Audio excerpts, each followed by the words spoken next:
ay Elbs na road bike. Bali sisilipin lang naman po natin ang components at saka po physical outlook ng bike na to. Ito po ay bagong bili lamang at titingnan po natin kung ano mga components. Bali lahat po ito ay stock pa, wala pa po ditong napapaltan. Bali ito pong brand ng road bike na to is Elbs. Ang pangalan po niya ay Elbs Candy. Napakaganda po nung frame. Ang color tone po niya is white and pink. Ito po ay full carbon ang frame set. Ang size po ng frame ay 48 centimeters. Tapos ang drivetrain po niya ay 105. Ito po ay 50-34 na compact. 170mm po ang kanyang crank arm.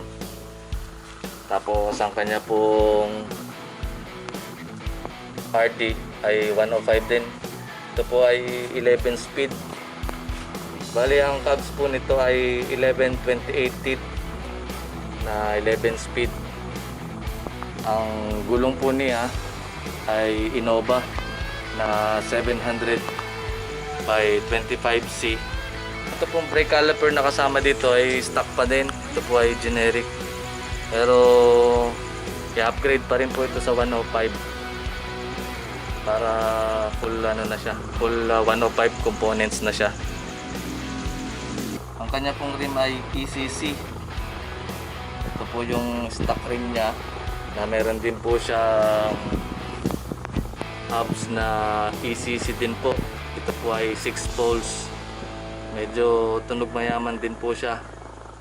Nasakyan ko po siya kanina. Medyo maingay din po yung tunog ng hub na to. Tapos ito pong kanyang front derailleur ay fixed mount. Yan po ay Shimano 105 din. Then ito pong kanyang seat post ay stock din pero carbon fiber po siya. Ito rin pong kanyang upuan. Ito po yung stock na saddle. Wala po siyang brand name, pero para po siyang physique ang itsura, ang design.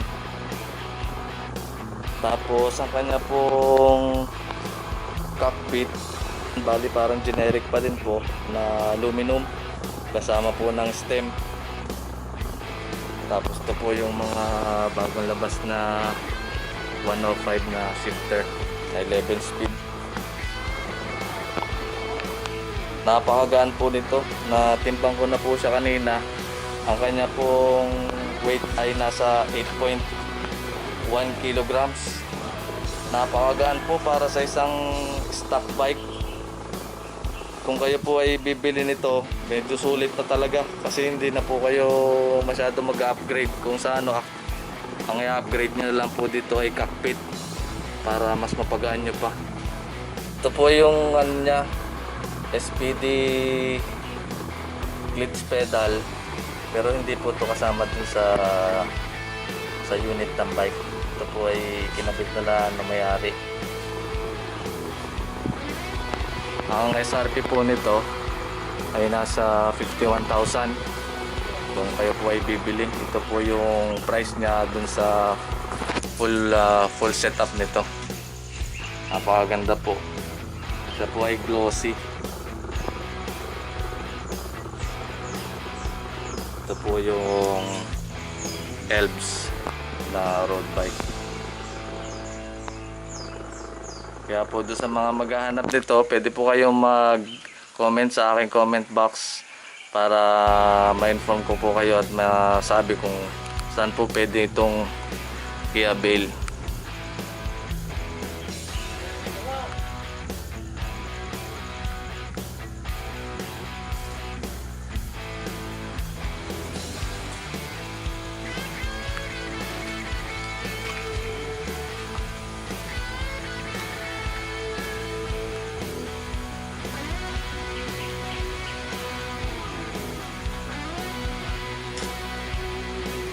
At dito na po muna nagtatapos ang ating video dito sa may Bulbok Taal. At sa mga susunod pa po natin mga videos at saka mga vlogs ay abang-abangan nyo na lamang po. Ito nga pala po yung elves na candy. Baka may gusto pong mag-inquire at magtanong, comment lamang po kayo sa aking comment box. Drive safe po lagi sa atin mga kapidal. Ito po ang inyong siklista Alae. Signing out.